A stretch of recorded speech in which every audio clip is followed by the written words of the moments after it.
And I think ultimately it comes down to simplicity. You don't want to overcomplicate this stuff. When we present data to clients, we don't say, okay, here's this crazy mix of stuff. Here you go.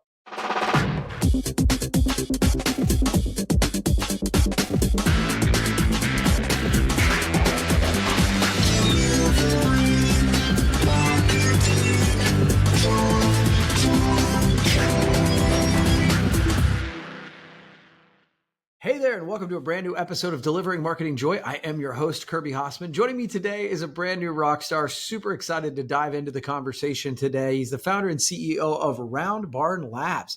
Ty DeGrange, thanks so much for joining me. Absolutely, Kirby. Excited to be here, and thanks for having me.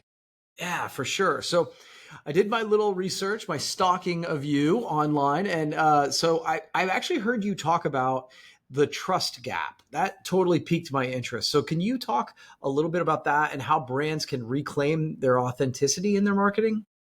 Yeah, absolutely. I don't think it's been a, big surprise to a lot of us, right? But there used to be, I think, a little bit more trust connection between audience and consumers and everything from government to politics to business to authority and so just as the world has changed and evolved, it's really very much shifted. And so you have marketing in that crosshairs as well, right? Marketing used to be a little bit more easily to capture and kind of convey and build on that trust with consumers. Brands themselves could really kind of deploy that messaging via TV and through other broadcast mechanisms, digital. Um, and so I think we would all agree a lot of those things just aren't there like they used to be, through a variety of reasons. And I can get into the nerd out of that, but when it comes down to it, the core call to action is through market. If you're going to try to gain trust through marketing, which is just a huge lever, you kind of need to rethink how you're doing it. You kind of have to re-engineer how you're doing it, as opposed to just relying on yourself, your branded messaging, your branded ads, kind of that typical playbook. Yeah. Yeah. And again, I think having that authenticity is something that we all crave, but there is such skepticism nowadays in every area. And I think it's because, to a degree, some folks have not been trustworthy, like Yeah, yeah, unfortunately, and we're paying the yeah, price sometimes on that. So um exactly. yeah, so I'm curious though. So I'm seeing a lot of brands moving towards influencer marketing, and Yeah, that's great, but not all yeah, influencers are created equal, right? Like, so yep, how can you leverage authentic voices in your marketing? yep.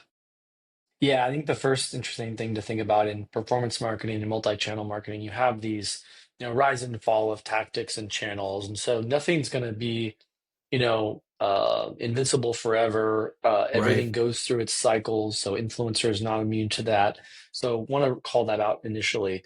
Brian Balfour and Drew Chen are some of the great ones in terms of describing a lot of those ebbs and flows for the world of like growth and performance marketing. And influencer marketing is going to be similar to that.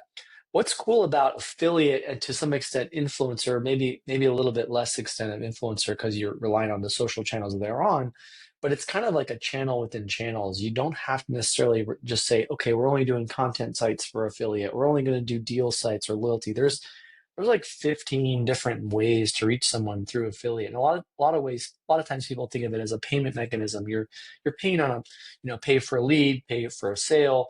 Uh, Not 100% because there's flat fees involved too, but that's a lot of what we do and what we live and breathe and help our clients figure out. Influencer is interesting because it's certainly exploded through this trust gap. Brands are, clamoring for it to say, how do we get, it's true that, but about 70% of people, 70% of people want to see stuff from people they don't even know. Obviously, friends and family, but not necessarily relying on brands. So that's why influencers really exploded. That's why it's been so critical, and that's where really helping them navigate that whole situation to say, how do we get the right types of influencers, the right sizes, the right pricing, what are the right expectations of performance for them, and things like that. So that's a bit of how we tackle it initially. Yeah, I do feel like it's like everybody wants Kim Kardashian or somebody like that. But I think Yeah. some of those Yeah. micro influencers can really have a, depending on the space, they can really have a voice that makes sense. So I love that conversation. But I do think it's one of those that it feels to me, and you're living in this space, like it's a little bit of a moving target. Like you mentioned, how much do you pay them? What's the, and I Yeah. think that's something we're trying to figure out. Yeah. You don't want to be late to a channel, but you don't want to be, I think because some of those tactics can get stale in different Mm, capacities. I yeah. think it's more so for us, we view it as the matchmaking, right? So we look at their historical revenue they've driven. We look at their historical engagement rates. We try to normalize for things like where people have bought and kind of acquired their way to followers. You don't necessarily want to put some brands with the Kardashian. You want, that's just not going to resonate. There are price taken out of the equation, obviously. Um, Price is really important. There's some that are willing to do it on a cost per purchase deal or maybe as an add-on so that your upfront fees are not as high. Most are going to require an upfront fee. But like, the gifting, the service, like are they getting to experience the product or service? Are they getting to utilize that gift? All of that's kind of part of the equation. So we Yeah. look at database, we look at data, we look at a lot of historicals. Oftentimes, it's trying to think through the psychology and the user segments of the people that are your buyers and your existing customers. Sometimes you can tap into your existing customers to see who could be a micro or medium sized influencer. So it's all kind of part of that thought to make sure you're not just forcing it or hitting a fitting a circle into a square in that realm. Yeah, you mentioned data here, so it's like I feel like there's so many metrics out there that are available, which is great in marketing today. But how do you how do you sift through it? How do you use data so that it's like a superpower? Yeah, no, I appreciate that. So, we have our own database. We have data scientists on our team. It's something where we take it pretty seriously. A lot of times, the game of influencer can sometimes feel branding or ephemeral, and it's not necessarily as measured. In addition, there's not as much tracking fidelity. So we work with smart marketers. We work with leading edge tools, whether that is, impact.com or Creator Co. or all the various tools available out there. We're familiar with most of them. We've vetted a lot of them. We've looked at their pricing and their capabilities. That helps. Um, we also kind of know a lot of these brands, all the way up to trillion-dollar brands to, multi-million dollar brands, even to startups, they have a level of rigor and they're looking at things like incrementality and media mix modeling, MMM. They're measuring things in a way that they're saying, okay, if I remove this channel from my performance mix, would I have gotten that sale anyway or that lead anyway? That's an important question that most marketers are getting more savvy to. And so we try to think in that lens. A lot of our teammates have come from a seat of being at those brands or being at early stage businesses or later stage. So um, that's something that's really important. That we have our own, like I said, the database is helpful. Leading tools is helpful. Having smart people is helpful. Even all the AI stuff that's coming out is helping us sift through and learn more. And I think ultimately it comes down to simplicity. You don't want to overcomplicate this stuff. When we present data to clients, we don't say, okay, here's this crazy mix of stuff. Here you go. We say, you guys are up.